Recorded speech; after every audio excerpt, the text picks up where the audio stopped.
He wasn't supposed to know. I found out my father was still alive from a stranger, not from my mother, not from family, not from a letter hidden in a drawer. A stranger. He walked up to me outside the courthouse, looked at my face for a long second, and said, "You have his eyes." I had never met this man before, and I had buried my father 12 years ago. At least, that's what I believed. The funeral had been small, closed casket. My mother said the accident had been bad. Too bad for viewing. I was 16, angry at the world, too numb to question anything. She cried quietly. I didn't, because by the time my father died, he had already disappeared from our lives. He left when I was 8. No explanation, no fight, no dramatic goodbye. He kissed my forehead before school, and when I came home, half his clothes were gone. My mother told me he needed space. Then she told me he wasn't coming back. Years later, she told me he had been in a car accident, and that was that, until the man outside the courthouse. "You have his eyes," he repeated. "I think you've mistaken me for someone else," I said. He shook his head. "No, I don't think so." There was something unsettling about the certainty in his voice. "My name is Daniel," he said. "I used to work with your father." Used to, not worked, used to. My chest tightened. My father died 12 years ago. Daniel studied me carefully. "No," he said quietly. "He didn't." I laughed. It wasn't a happy laugh. It was defensive, sharp. "You're wrong." He hesitated. Then he reached into his coat pocket and pulled out a folded photograph. He handed it to me. It was recent.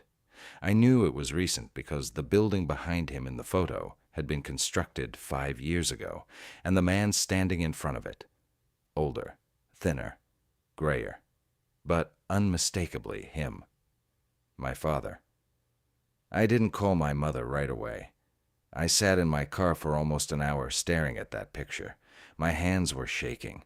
If he was alive, why lie? Why fake a death? Why disappear twice? When I finally called her, I didn't tell her what I knew.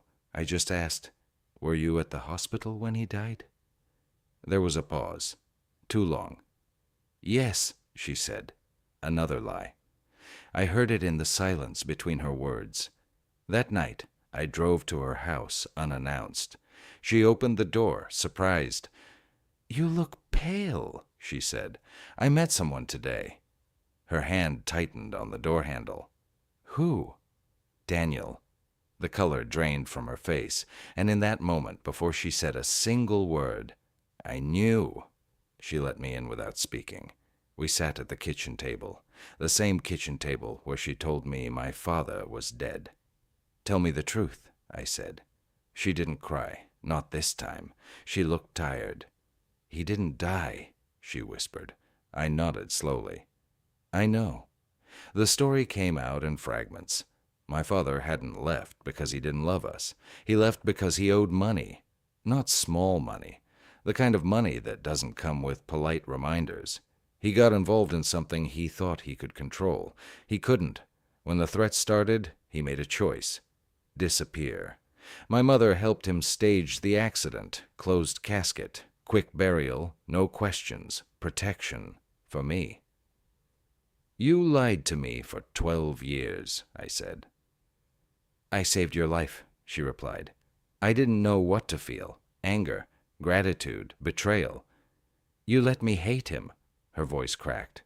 "It was safer that way." According to her, the men he owed believed he was dead. That was the deal. If he resurfaced, the agreement would collapse. "So where is he now?" She hesitated. "I don't know." Another lie. I went back to Daniel the next day. He didn't look surprised to see me. "You talked to her?" "Yes." "And?" She admitted he's alive. Daniel nodded. "He wanted to see you." That hit harder than anything else. "When?" "Recently." "Why didn't he?" Daniel's expression changed. He was afraid. Of what? That I would reject him? That I'd blame him? He had no idea how right he was. 2 weeks later, I got a message from an unknown number. Just an address. No name. No explanation. But I knew. The house was small, on the outskirts of the city. Faded paint. Overgrown yard. He opened the door before I knocked. For a moment, neither of us spoke. He looked older than in the photo. More fragile. But his eyes... Mine. "I didn't want you involved," he said. That was his first sentence. Not, "I'm sorry." Not, "I missed you." I didn't want you involved. Anger surged through me. "You let me think you were dead." He nodded. "Yes."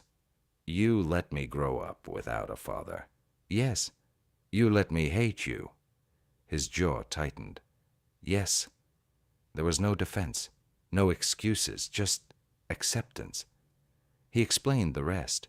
The debt had been tied to something worse than I imagined. If his existence resurfaced, the wrong people would start asking questions again. "They think I'm dead," he said, "and it needs to stay that way." "Then why contact Daniel?" His eyes softened. "Because I wanted to know if you were okay." I should have left. I should have... About my childhood memories he still remembered. He never once asked me to forgive him. When I got home that night, my mother was waiting in my driveway. She knew. "You saw him?" "Yes." She looked terrified. "You can't keep seeing him." "Why?" "Because if they find out..." "They?" I interrupted. She went silent. That's when the real truth came out. The debt hadn't been his. It had been hers. He had taken the fall. He had disappeared to protect her. Not me. Her. The money had funded a business that failed. The investors weren't legal. They were dangerous. She panicked. He stepped in, staged the accident, took the blame, and lived as a ghost for 12 years. "You let me believe he abandoned us," I said slowly. She didn't deny it. "It was easier for you to hate him than to know what I did." Everything rearranged in my head, all those years of resentment, all that grief, misplaced.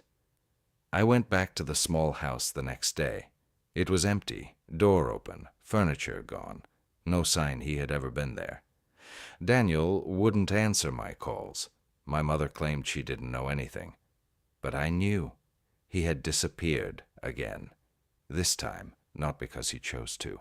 3 days later, the news reported a body found near the river, unidentified male, mid-50s.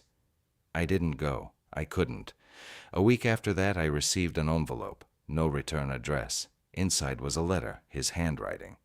If you're reading this, it means I didn't get to say goodbye. I never wanted you to carry my mistakes, or hers.